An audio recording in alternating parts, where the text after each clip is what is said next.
Assalamualaikum warahmatullahi wabarakatuh. Perkenalkan, nama saya Muhammad Iqbaldi, NIM 40318101037, semester 8, kelas B, Sistem Informasi, Fakultas Teknik dan Ilmu Komputer.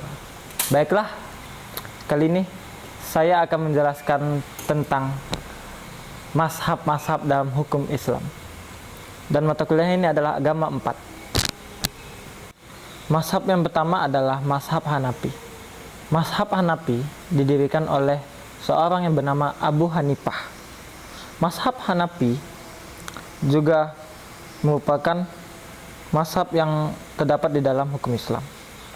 Mazhab ini berkembang di kalangan orang Islam di Sunni, di kawasan Afghanistan, Irak, Persia, Mesir, Turki, dan di benua lain sebagainya. Mazhab Hanafi merupakan salah satu dari mazhab 4 dari golongan Sunni. Mazhab ini berkedudukan di Kufah. Nama mazhab ini diambil dari ulama yang bernama An-Nu'man bin Tsabit, yang lebih dikenal dengan julukan atau gelar Imam Abu Hanifah. Dengan prinsip berdiri di atas kemampuan sendiri, ia prihatin juga terhadap kepentingan kaum muslimin, terutama bagi mereka yang berhajat akhlak yang mulia, yang dimilikinya mampu mengendalikan hawa nafsu, tidak goyah oleh imbauan, jabatan, dan kebesaran duniawi, dan selalu sabar. Di waktu muda, beliau juga merasakan keadilan Khalifah Umar bin Abdul Aziz, dan hidup beliau terus berlanjut ketika Bani Umayyah jatuh dan digantikan oleh Bani Abbasiyah. Bisa dikatakan bahwa beliau sangat mengetahui tentang polemik, kemajuan dan kemunduran kekhalifahan Bani Umayyah. Sedangkan ketika beliau wafat, umat Islam berada di bawah kekhalifahan Al-Mansur dari Bani Abbasiyah. Metode istinbat dalam hukum khas mazhab Hanafi. Yang pertama itu adalah Al-Quran. Al-Quran merupakan metode istinbat yang dipakai pertama kali dan dipercaya dalam mazhab Hanafi. Karena di dalam Al-Quran, karena ada beberapa hal yang memerlukan interpretasi terhadap hukum yang ditunjukkan oleh Al-Quran, terutama terhadap ayat-ayat yang menerangkan muamalah umum antar manusia. Yang metode istinbat yang kedua adalah Al-Sunnah. Dasar kedua yang digunakan oleh mazhab Hanafi adalah Al-Sunnah. Martabat As-Sunnah yang terletak di bawah Al-Quran. Imam Abu Yusuf berkata, aku belum pernah melihat seseorang yang lebih alim tentang menafsirkan hadis dari Abu Hanifah. Tentang dasar yang kedua ini, mazhab Hanafi sepakat mengamalkan As-Sunnah yang mutawir, masyhur, dan sahih. Hanya saja Imam Hanafi dan begitu juga ulama Hanafiyah agak selektif dalam menetapkan syarat-syarat yang dipergunakan untuk menerima hadis ahad. Yang ketiga, ijma para sahabat. Metode dari istinbat mazhab Hanafi tadi. Para ulama termasuk Imam Abu Hanifah telah sepakat bahwa ijma merupakan salah satu sumber hukum dalam Islam. Tidak ada ulama yang menolak tentang kesepakatan ijma. Kedudukan ijma sebagai sumber hukum Islam didasari oleh hadis Nabi yang menegaskan bahwa pada hakikatnya ijma adalah milik umat Islam secara keseluruhan. Imam mujtahid merupakan wakil umat dalam memutuskan hukum. Yang keempat adalah qiyas. Qiyas yaitu penjelasan, penetapan suatu hukum tertentu yang tidak ada. Nasibnya dengan melihat masalah lain yang jelas hukumnya dalam kitabullah, sunnah ataupun ijma. Karena kesamaan ilatnya, hukum-hukum itu mengandung pengertian-pengertian dan hikmah-hikmah yang menghasilkan kemaslahatan baik yang diperintah maupun yang dilarang. Ada beberapa syarat dan rukun yang harus dipenuhi untuk melakukan kias. Yang pertama adalah ashar, yaitu sesuatu yang sudah dinaskah hukumnya yang menjadi tempat mengkiaskan, atau dalam istilah usul disebut al-aslu. Yang kedua ada cabang atau furu, yaitu sesuatu peristiwa yang tidak ada nasnya, dan peristiwa itulah yang dikehendaki untuk disamakan hukumnya dengan ashalnya. Yang ketiga adalah hukum ashar, yaitu hukum syara yang dinaskan pada pokok yang kemudian akan menjadi hukum pada cabang.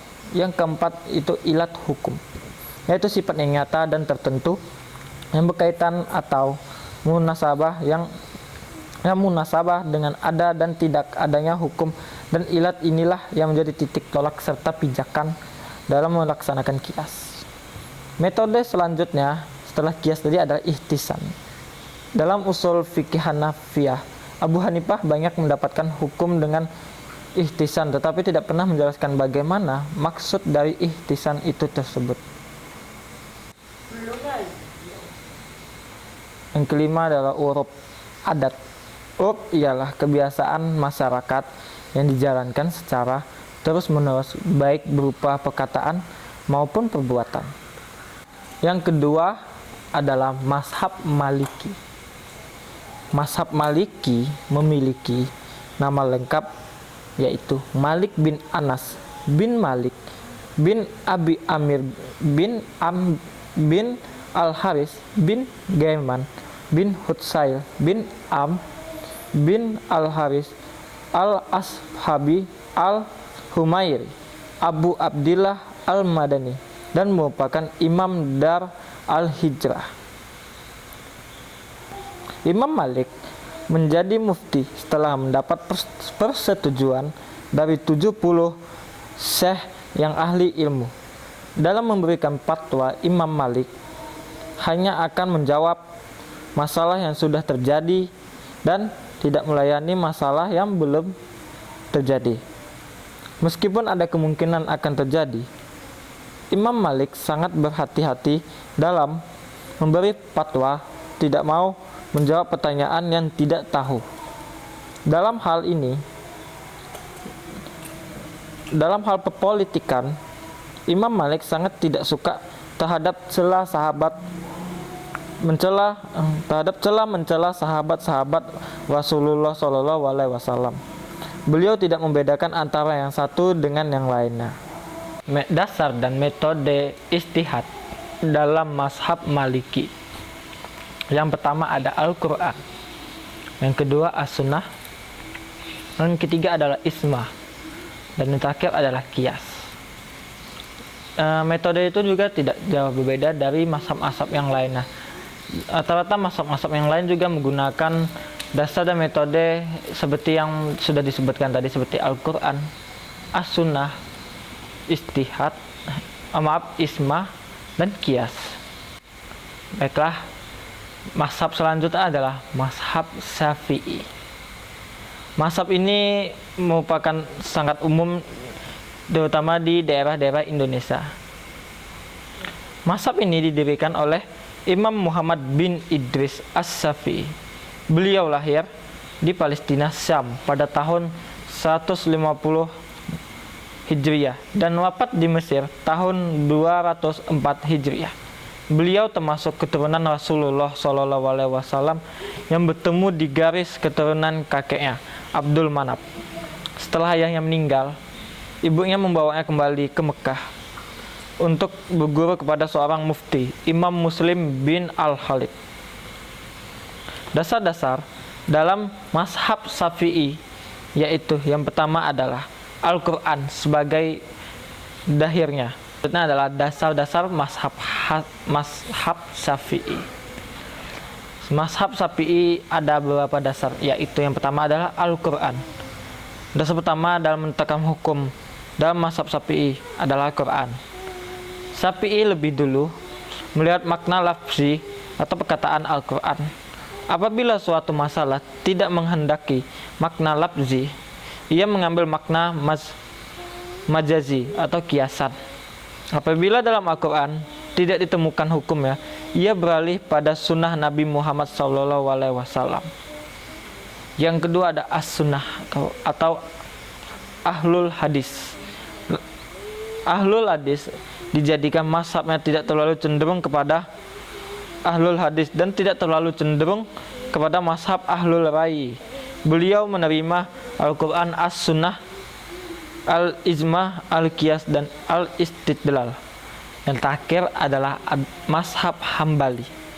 Nama lengkap dari pendiri mazhab Hambali adalah Ahmad ibnu Muhammad ibnu Hanbal ibnu Asad ibnu Idris ibnu Abdullah ibnu Hasan al-Sabani. Beliau lahir di Baghdad pada bulan Rabiul awal tahun 164 Hijriah. Imam Hambali hidup dalam kurun waktu yang penuh dengan fitnah yang mengatakan bahwa Al-Quran adalah baru makhluk, sehingga timbul golongan Mu'tazilah. Imam Hambali dibesarkan oleh ibunya karena ayahnya meninggal pada usia 16 tahun. Keinginan besarnya untuk mempelajari Al-Quran dan ilmu agama lainnya oleh para ilmuwan di Baghdad. Dan setiap kali dia mendengar bahwa ada ilmuwan yang terkenal di suatu tempat, dia bersedia untuk pergi jauh dan cukup waktu untuk belajar dengan ilmuwan tersebut. Guru-guru dan murid-murid dari Imam Hambali adalah Ismail, diantaranya adalah Ismail bin Ja'far, Abbad bin Abbad al-Ataki, Umari bin Abdillah bin Khalid, Hasim bin Basir bin Qasim bin Dinar as-Sulami, Imam Syafi'i, Waki bin Jarrah, Ismail bin Ulayyah, Sufyan bin Uyainah, Abdur Razak, Ibrahim bin Ma'kil, Hasim bin Basir bin Abi Qazim al-Wasiti. Sumber hukum dalam mazhab Hambali. Yang pertama adalah Al-Quran. Al-Quran merupakan pedoman hidup bagi umat manusia yang beragama Islam. Kenapa Al-Quran? Karena Al-Quran di dalamnya sudah menjelaskan sejelas-jelasnya, dan itu sudah dijelaskan oleh Allah Subhanahu wa taala. Dan yang kedua adalah fatwa sahabat. Fatwa sahabat, Imam Ahmad bin Hambali menjadikan fatwa sahabat sebagai standar hukum yang nomor 3 setelah hadis tadi, nomor 2 setelah Al-Quran dan hadis. Karena menurut Imam bin Hambali, fatwa sahabat diambil dari hadis sahih. Dalam hal ini ulama yang banyak mengeluarkan fatwa adalah Umar bin Khattab, Ali bin Abi Thalib, Abdullah bin Abi Mas'ud, Abdullah bin Abbas, Zaid bin Sabit, Sayyidah Aisyah Mu'minin, serta sahabat yang sedikit memberikan fatwa adalah Abu Bakar As-Siddiq, Utsman bin Affan, Mu'ad bin Jabal Al-Ansari, Sa'ad bin Abi Waqqas. Yang ketiga sumber hukum dalam mazhab Hambali adalah qiyas. Jika tidak ada nas dari Al-Quran dan As-Sunnah atau pendapat sahabat atau hadis mursal atau hadis daib, maka beliau baru mengambil qiyas. Tapi dalam hal ini Imam Hambali hanya mengambil qiyas yang berasal dari ulama terdahulu. Yang keempat ada istihab. Maksudnya adalah melangsungkan keberlakuan ketentuan hukum yang ada sehingga terdapat ketentuan dalil. Yang keempat adalah istihab.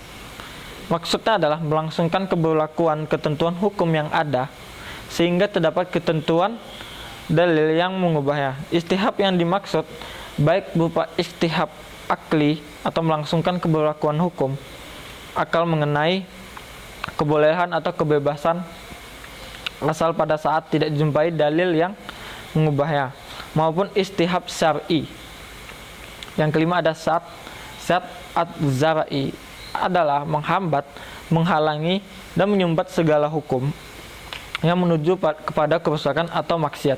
Tujuan dari ini adalah untuk menafsirkan, untuk menarik kemaslahatan dan menjauhi kerusakan. Metode istihad yang digunakan dalam mazhab Hambali. Metode yang dikembangkan oleh Ahmad bin Hambali adalah metode dialektika.